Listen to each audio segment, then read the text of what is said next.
It started with a scoff. The young officer leaned over the table, flicking the worn leather strap with the back of his pen. "You sure you want to keep this old thing?" he asked, a smirk curling his lip. "Looks like it's been through a war." An old man across the room didn't move, didn't even blink. He simply held the watch in his palm, as if it were made of something far more delicate than time. The clerk behind the counter shrugged.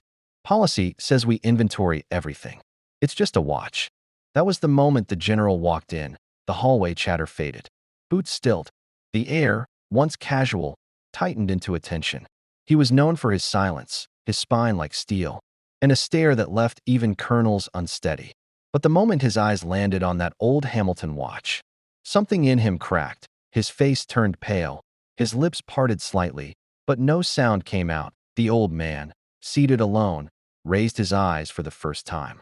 And in that still moment, the room forgot to breathe. His name was Jack Rourke, 84 years old.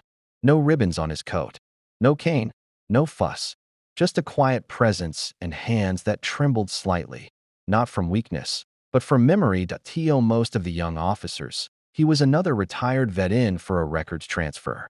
To the desk, sergeant, he was a checkmark. But behind Jack's silence lived history they could not begin to carry. He had served in Vietnam twice. First as a green 20-year-old kid who didn't know what dying sounded like.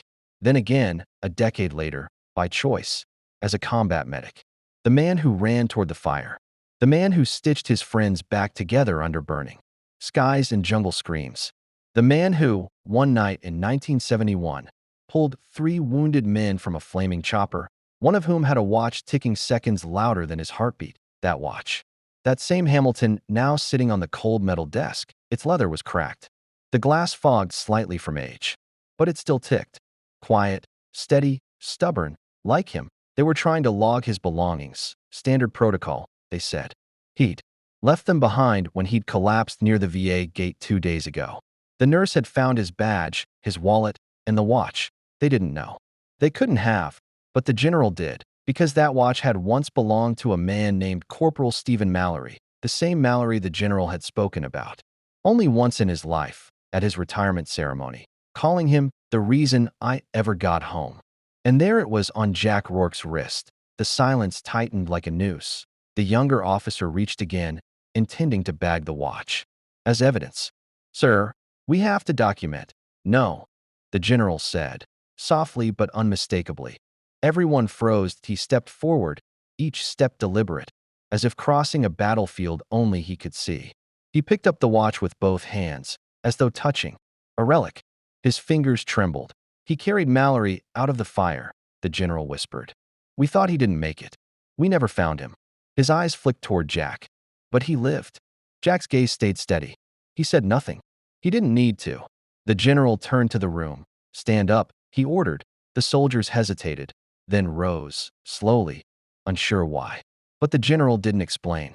He placed the watch gently back into Jack's hands, and then he saluted. "It wasn't the crisp kind done for ceremony. It was the kind done for a man who saved lives when no one was watching.